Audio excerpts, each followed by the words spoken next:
Hey there, half-ass travelers. We're continuing our road trip across America in the great state of Wyoming now. Yep, in the last episode, we cut open some rocks. We've done all of our rock hounding, and now we're up in Wyoming, and we're getting ready to look at Grand Teton National Park and Yellowstone National Park, so stay tuned. Hey there, I'm Rose. And I'm Dan, and we are the half-ass travelers.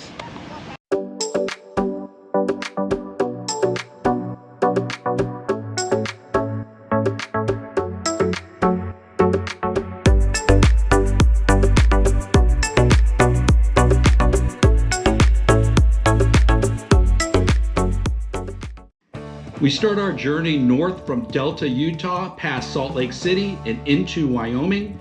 And we're always looking for animals on the side of the road, including these sheep and this little antelope who happened to be in the road when we came up. We were a little worried that we didn't want it to get hit, so we were hoping it would just go off into the scrub brush. But as you can see, very athletic, but then crossed right back over in front of us. We were just happy that no other cars were coming. But yeah, we're happy that she was safe and on her way. We're taking the eastern road on 189. You can also take 89 and 26 up to Jackson, but we heard that road right when you get near Jackson's a little bit steep, and since we had the RV pool and the Jeep, we didn't want to take any chances. We went through some really quaint little towns along the way. This one had a population just over 100, and we also saw some more wildlife just on the side of the road, including this group just chilling, watching us. Eventually on that route, you're going to end up coming into the mountains again, just south of Jackson. You can see they've had some issues with wildfires, and there's a lot of trees down, but there's also a lot of beautiful woodlands just still standing. The road goes along a bunch of rivers. It's very scenic. We highly recommend this route if you're heading up from Utah into Jackson. It's a beautiful road, and you can see we're just about there, coming into the mountains that hold Jackson Hole and Jackson. A beautiful area. We get into town and we're immediately greeted with this stagecoach. Kind of reminded us of Tombstone, Arizona when we were there. And of course you got the Antler Arch. And but our destination is the $1 Million Cowboy Bar, which we heard all about from the folks at the RV park. And yeah, we love this kind of decor. Rose is having a great time on her saddle bar stool. Really, so much fun. Just a great place to hang out and get your bearings before you start your exploration of Jackson. There's a lot to this bar. There's a lot of historic goodies all over the place, including pool tables. They've got live music at times. I can imagine this is a pretty rowdy place. Now we're going to go catch a meal. We're going to go to this great steakhouse that we heard about. I don't recall the name. If I can remember it, I'll put it up on the screen. We had some bison. That's bison cooking there. Oh man, it was unbelievably good. Just a great introduction to the city of Jackson. We can't wait to start exploring. Look at how filthy our Jeep is, Rose. Why is our Jeep so filthy? A lot of adventures.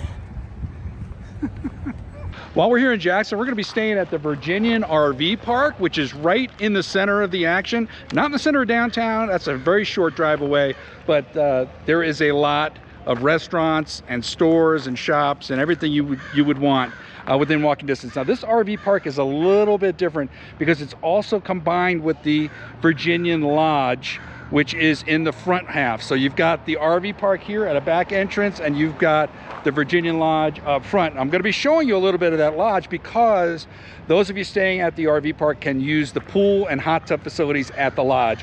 The entrance to the Virginian RV Park is kind of off the main road. You're kind of coming in from the back, but you can't miss it. The gravel road right past the office here. You're gonna do your checking in. If you arrive late, they'll have this stuff waiting for you, and you can see it's all gravel. There's some great views of the mountains. There's trees in the sites. There's full hookups. Everything you needed. The sites were pretty level.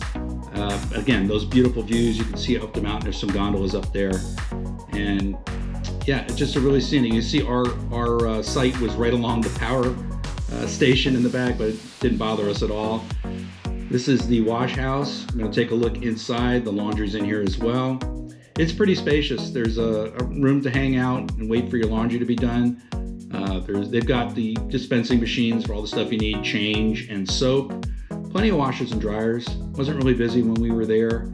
You can see the prices here on the wall. They're pretty much standard RV parks that we've been to anyway.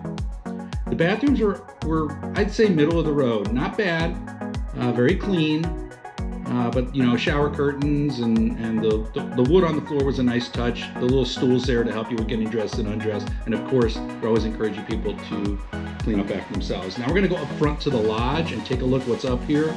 This is pretty much a hotel right at the front of the property. I'm over at the pool and the hot tub area of the Virginian. As you can see, the amenities, most of the amenities are over here. They've got the pool, the hot tubs, the fire pit here, and also they've got a pretty decent restaurant and bar up front. I'm gonna show you those as well.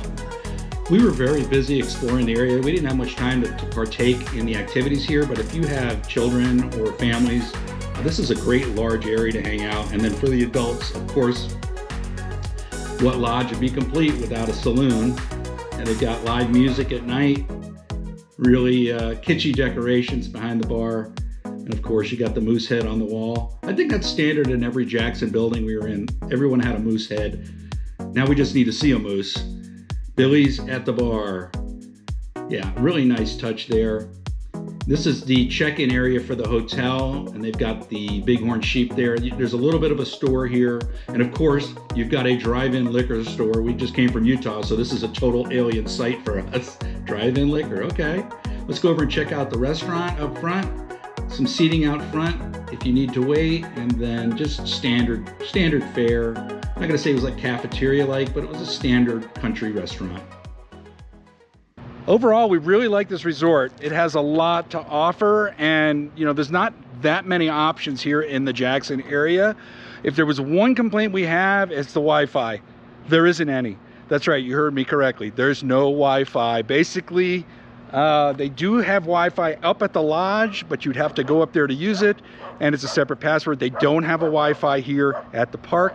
Luckily, our Verizon has given us about 2 bars, which is enough to scrape by with what we need. But keep that in mind if you're thinking about coming to the Virginian and you need that super fast Wi-Fi. You might be having to go somewhere else to use theirs. All right, that's enough about the RV park. Now we're gonna get on with our adventures here in Jackson. Well, we finally made it to Grand Teton National Park. Yep. Now we missed it the first year because the road was all snowed in, and the second year we didn't come up this far north. So 3 years it took us to get here, and there it is behind us. We are right near the iconic, I think it's T.A. Moultrie farmhouse cabin.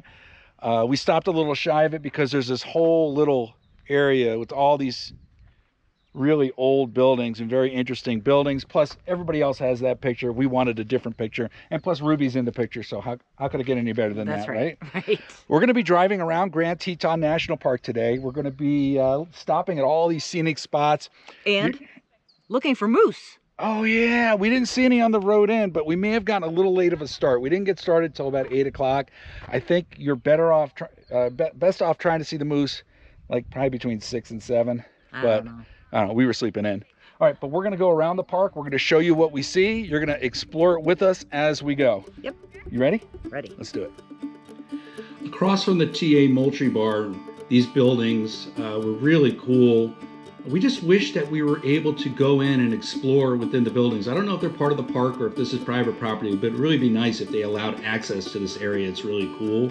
And of course, the views past Ruby, it's always in the background, ever present. There's the Moultrie cabin, and the mountains get a few different views for you so you can see. We understand why this is one of the most photographed places in the United States and in the national parks. It's just a beautiful backdrop to this rustic setting. We're going to drive a little bit closer, and we're going to start hitting up some of these scenic viewpoints that are on the sides of the road. They've also got some other cabins there, as you can see. And our first viewpoint, we spot something that we've been waiting to see. Our first moose sighting ever in the wild. Right down there pretty far away. The camera does a good job of zooming in there. And the moose were just eating. Rose pointed out that it did have those antlers, but they were kind of tiny. So maybe this was a juvenile, or maybe they lose their antlers and grow them back. We're not really too familiar with moose, but it was really cool to see this moose in the wild, going down there to take a drink at the stream and just munching on whatever it can find. So look at a little, I've seen some ribs there. So maybe since the winter ended, now's the time to put on a little more weight. I don't know if you're more familiar with moose. Maybe they are usually this thin. You can let us know in the comments.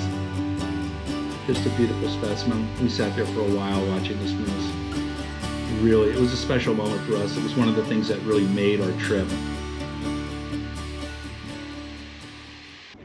How about that, huh? The first viewpoint we found a moose. There's a moose loose in the hoose. So yeah, this is Rose's and I's first wild moose that we've ever seen in the wild, and it was right here at Grand Teton. Remember, now that just made the trip. Yep, totally. The entire trip is now worthwhile. And we know we're going to see buffalo and bison. That's the other thing we wanted to see on the trip. We just love those, but our first moose up high. All right, let's go see what else we can find. We stopped by a bunch of these viewpoints, all of them with that mountain backdrop, all of them gorgeous, some of them with some wildlife in the foreground. We were just so happy. We got such a beautiful day to explore this area. You can see the river in the front, the mountains in the back. Camera doesn't really capture how spectacular this is. We went down to a place called Dead Man's Bar. It looked like a launch or pickup point for whitewater rafting, sort of like a boat ramp, but it was still cool to get down and see the river. And now we're checking out this farm because this is the J. Pierce Cunningham farm, and we heard some good things about it. Oh, there's a chipmunk right here, honey, right here. Look, prairie dogs. Oh, look at him right here, hon. He's cleaning himself. Actually, those are not prairie dogs. They do look like prairie dogs. They're ground squirrels, but we chose to think of them as prairie dogs. They were so adorable, and they were everywhere. There had to be 20, 30 of them running around, scampering around, we'll say, around the cabin. And what a cabin it is. We call it a cabin. It was actually started as a double pen kind of construction. Mr. Cunningham lived in one side, and the other side was a workshop.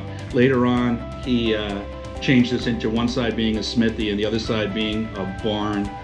They call this a double pen or dog trot construction. Very cool to see this little bit of history with that awesome backdrop. And of course, our furry little friends scampering about and just making the experience that much better. Do not miss this scenic spot when you're exploring Grand Teton. We did see some bison in the distance, but they were pretty far off. We thought they were cows at first, but no, those are definitely bison out there, but they didn't come close. And then we took the Jeep on some trails, some off-roading trails. Now these roads lead, I call them roads, they're barely roads, lead to campsites out there. So if you're tent camping and you're looking for a spot, however, we were there on a pretty busy week. It was just after Memorial Day, and but we did find a campsite that was open right here, all the way in the back. Just takes a little doing to get back there. Now the path we were going to take was closed, so we didn't get lost, but we kind of lost our way there for a couple minutes. But then we found this much more defined trail and ended up heading back to those mountains. And then we entered the park along this river, and we crossed the dam. If you've ever been to Grand Teton, don't miss the dam. It's really cool, especially if the water's calm. Get that reflection off the water. And speaking of that, we're going to stop at this little place off the side of the road and wonder at this. Wow, this was just awesome. Here's one of the payoff views you don't want to miss. Amazing. The reflections, just incredible. That's a good title for it, Reflections. I wish somebody else would have thought of that first. Moving on. As we continue our journey through Grand Teton, we make a stop at the Chapel of the Sacred Heart. It was closed when we were there, but we got some video of the outside. Maybe they do weddings here, we weren't really sure. And then we followed the inner road inside the park to where these mountain views presented themselves. And we just happened to see on the side of the road a couple taking their wedding photos. What a great backdrop for that. We found another Jeep path. We were just taking whatever road presented itself. This one is a gravel path that heads down to the lake. So we're exploring to see what's down there. We weren't really sure what we were gonna find. We did find a bathroom down there and some campsites, which didn't appear to be full, but I think you need reservations for these down by the lake. But now we're on the same side of the lake as the mountains were. Those earlier videos were from across the lake. So really cool, and you can see there's somebody out there boating on the lake. Awesome views from this spot. Rose, look how crystal clear the water is. How did we get back here? With the Jeep? Jeep trail, right? Beautiful. Now we're back on the road, and that's one of the great things about Grand Teton National Park is wherever you go, you've got this great backdrop of mountains, and it is really fun exploring places where you can get that perfect photograph. Rose is really keen on that. You can see she goes the extra mile to try to get those perfect shots. Yeah, I turned around and she had already walked out on those rocks a little further than I was comfortable with. I was just hoping she'd be able to get back dry, but look at the pictures we got. Really beautiful area. And now here's the one that Rose took with her camera. Just an awesome scene, and look at that crystal clear water. Beautiful. Rose, how are you gonna get back from there? Look at you. Listen, I'm squirrely, so. You're squirrely? I'm squirrely. Good job. That's how you do it. Yep, let's go. Our last stop on the park loop is the Chapel of the Transfiguration. And we like these little churches. You never know what you're gonna find inside. Of course, we've got the stained glass here in the entryway. A lot of history here. And just a nice ending for this discovery of this beautiful national park. We highly recommend this park. If you're in the area, you definitely want to come by and see it. What a difference a day makes. I don't know if you can see out this window, but that's the Grand Tetons out there. And yeah, I'm glad we got here yesterday and not today. Are you sure they're out there? Oh, unless they've moved them overnight. Yeah, no, they're still out there. But glad we got here yesterday because we were able to see them in all their majesty. We would have been a little disappointed if we came here on a rainy day. So we're glad we got to do that. Yeah.